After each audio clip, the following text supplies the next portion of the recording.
Hey guys, we're out here with Pat again. He's got his 2-meter Typhoon on a sunset. I know you guys haven't seen this plane fly, so I wanted to bring the camera out on this flight. It's an evening flight, it's kind of like yesterday. Sun's going down.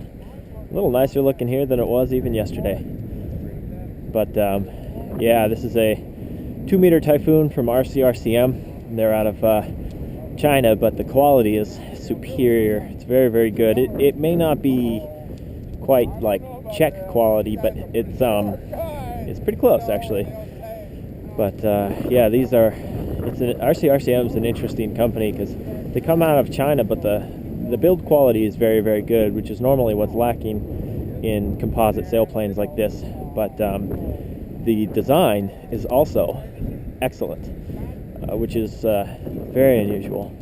And there's a lot of copies of RCM stuff now, which is funny. But you have one designer in Europe that actually designs the majority of these planes for RCM. And together we have 3 composite planes. You got this 2-meter Typhoon, which honestly is the best flying of all of them. Just all-round good, light days, heavy days, just amazing. Hauls ass on good days, even hauls ass on bad days.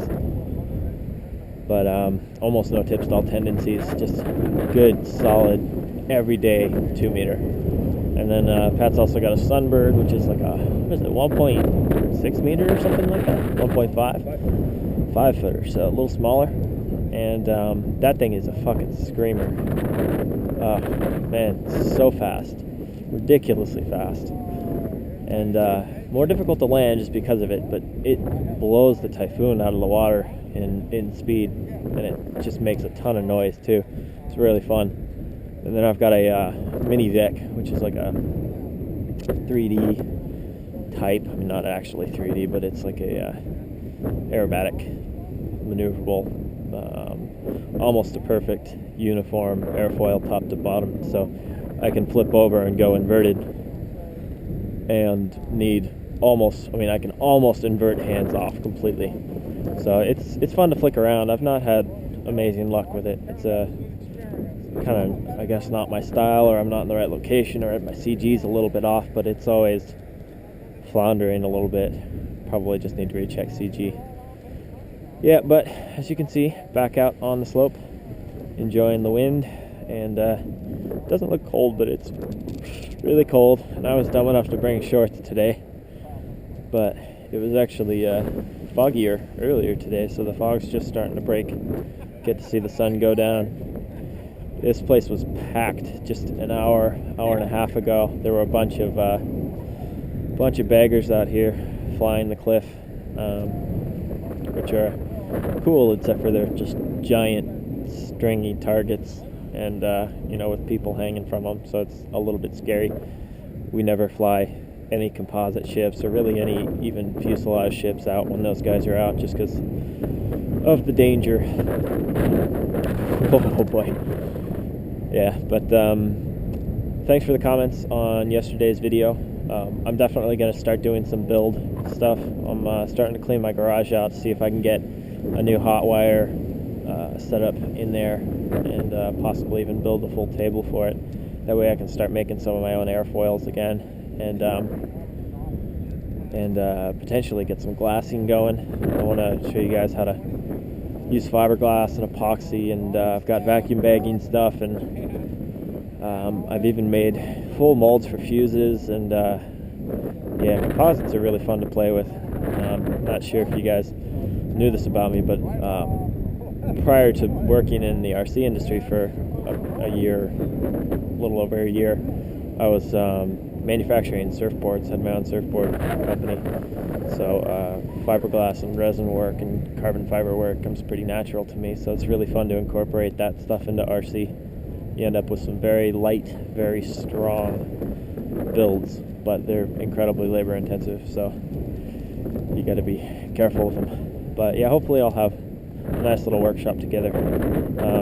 I've got some stuff in the works where I want to start designing a few things, possibly for mass market, if all goes well. There's a senior designer I know who is absolutely amazing, and I want to start working with him on getting a few designs out.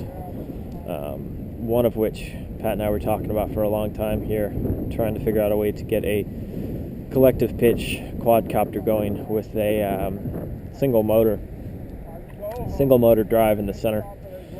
And yeah, a few reasons for it, but I'm going to start working on that and see if I can get some SolidWorks designs out and maybe go for a prototype. I also want to make a small hex or octa for FPV, just something specifically designed for FPV. Are you coming in for a landing here? Or? Yeah, scoping it out. Look at the flaps on that thing. Love it.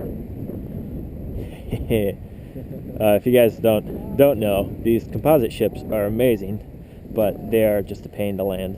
They are nerve-wracking because they're so expensive, and you have to have flaps. You literally just cannot land this without flaps.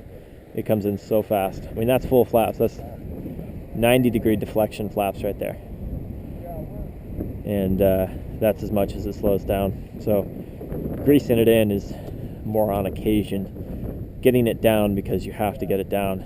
Sometimes you just have to stuff it a little bit, which is not good for these things, but I'm scared. Hey. That's as good as it gets out here. It is, actually. This is a horrible location. Pat was really smart right there, too. I occasionally forget, but he did not. To put your flaps up before you slam onto the ground, because that's how you bust wing servos out. Done it. Yeah, we've all done it. But yeah, we got a couple flights left. Here's a Typhoon. Yeah, look at that 90 degree. So cool. And you have to compensate with elevator to keep the thing from pitching. Yeah, see that? All right, guys. Thanks for the comments yesterday. Feel free to comment on this. Give me a thumbs up, and talk to you tomorrow. Hopefully, have a nice location to get a little bit of filming on projects done. Maybe I'll do my wiffle ball bat, my collective pitch quad, and show you guys some hot wire too, because hot wiring's fun. Even mold building and composites. Hell, if you have any questions on that stuff, let me know, and we'll talk to you tomorrow. See ya.